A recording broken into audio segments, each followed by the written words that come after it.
കവിത അവസാനത്തെ അത്താഴം. ഒരു നായ വീടിൻ്റെ, ഒരു ഗ്രാമത്തിൻ്റെ, ആ ഗ്രാമവാസികളുടെ പ്രിയപ്പെട്ടവനായി മാറുന്നു.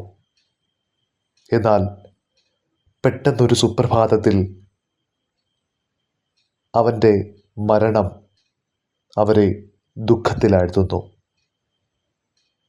ഡോക്ടർ CB ആനന്ദബോസിൻ്റെ ഹൃദയസ്പർശിയായ ഈ കവിത നമുക്കായി ആലപിക്കുന്നത് പ്രശസ്ത പിന്നണി ഗായകൻ ശ്രീ രവിശങ്കർ.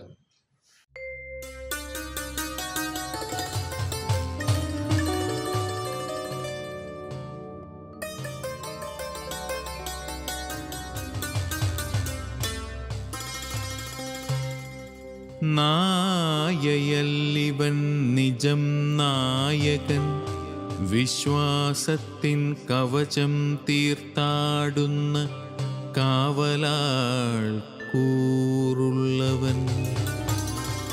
നായയല്ലിവൻ നിജം നായകൻ, വിശ്വാസത്തിൻ കവചം തീർത്താടുന്ന കാവലാൾ കൂറുള്ളവൻ.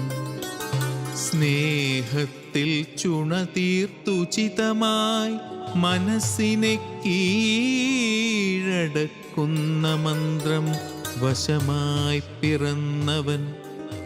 സ്നേഹത്തിൽ ചുണതീർത്തുചിതമായി മനസ്സിനെ കീഴടക്കുന്ന മന്ത്രം വശമായി പിറന്നവൻ.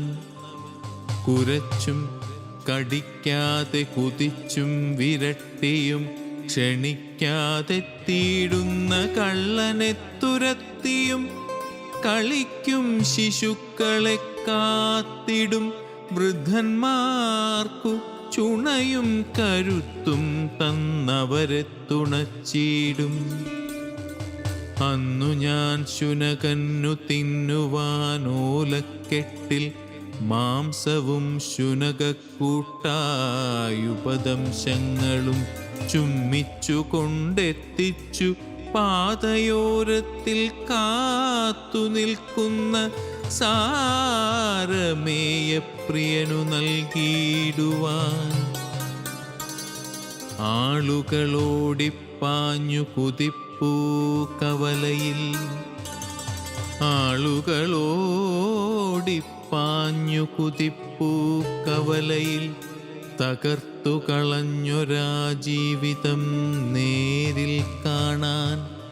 ശകടചക്രത്തിൻ്റെ അടിയിൽ പിടയുന്നിതാസന്ന മരണത്തെ പുൽകുന്ന നായശ്രേഷ്ഠൻ. ശകടചക്രത്തിൻ്റെ അടിയിൽ പിടയുന്നിതാസന്ന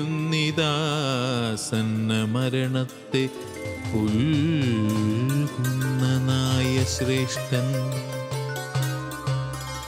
നൊമ്പരക്കൂടു തീർക്കും മനസ്സിൽ പിടഞ്ഞു ഞാൻ കണ്ടെൻ്റെ പ്രിയനായ മിഴിക്കും നേത്രങ്ങളിൽ അവസാനത്തെ തൻ്റെ അത്താഴം ചുമന്നൊരാ യജമാനനായി കണ്ണുകൂമ്പുന്നു കൃതാർത്ഥനായി. നൊമ്പരക്കൂടു തീർക്കും മനസ്സിൽ പിടഞ്ഞു ഞാൻ കണ്ടെൻ്റെ പ്രിയനായ മിഴിക്കും നേത്രങ്ങളിൽ അവസാനത്തെ തൻ്റെ അത്താഴം ചുമന്നൊരാ യജമാനനായി കണ്ണുകൂമ്പുന്നു കൃതാർത്ഥനായി.